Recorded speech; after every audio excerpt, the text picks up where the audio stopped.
Shalom. Philippe Fauré-Frémier affirmait « Chaque génération vit dans l'espoir du progrès et le désespoir du passé. » Nous passons notre temps à nous comparer aux autres et la misère ne fait que croître à nos yeux. Nous faisons beaucoup d'efforts à consulter le passé, à regretter des choses du passé. Des gens sont pressés de se marier comme les autres. Ils sont pressés de s'enrichir comme les autres. Ils veulent faire comme les autres sans jamais consentir à en payer le prix. Des parents mettent la pression sur leurs enfants en les comparant aux autres enfants. Et ça leur met une pression folle. J'aime partager cette histoire d'un insatisfait.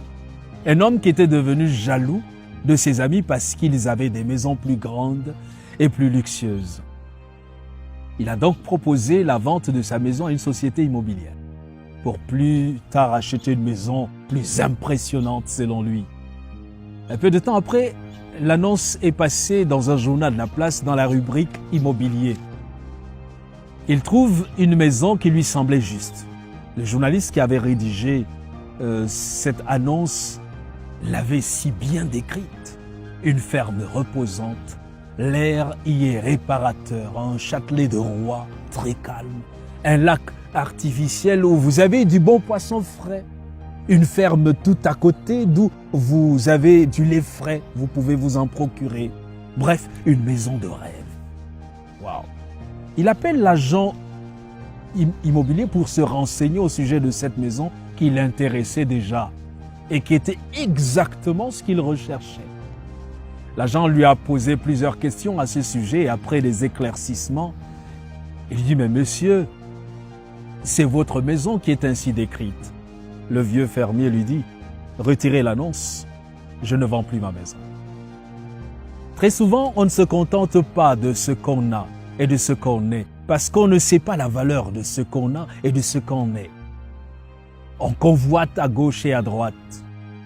On souhaite être né dans une autre famille plutôt que dans celle où Dieu a permis que nous naissions. On souhaite être né au-delà de la mer Méditerranée qu'ici. On souhaite être né au-delà du fleuve. Et c'est peu de dire que l'entreprise fait son bonhomme de chemin. Chez nous, particulièrement. L'enfer, c'est chez nous. Les autres, eux, ils vivent très bien. On court tous les risques pour aller ailleurs.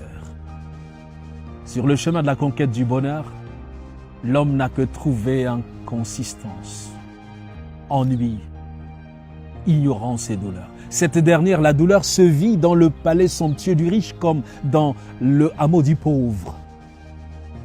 Et j'aime bien ce que Charles Gerbert a dit. La terre est un vaste champ de bataille d'où monte la plainte des blessés, l'agonie des mourants, des rêves bouleversés, des vœux anéantis, des espérances détruites, des aspirations incomprises, des désirs insatisfaits, des passions encore inassouvies. Le tout drapé dans des déceptions amères.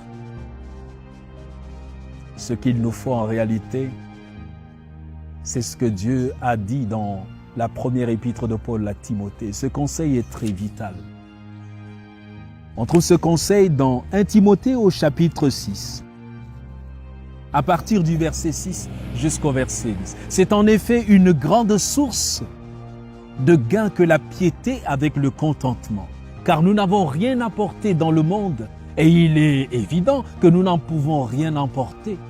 Si donc nous avons la nourriture et le vêtement, cela nous suffira. Mais ceux qui veulent s'enrichir tombent dans la tentation, dans le piège et dans beaucoup de désirs insensés et pernicieux qui plongent les hommes dans la ruine et la perdition.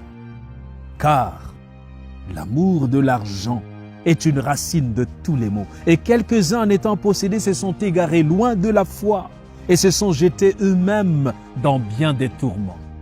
Apprenons à remercier Dieu et à vivre dans le contentement. Que Dieu te bénisse.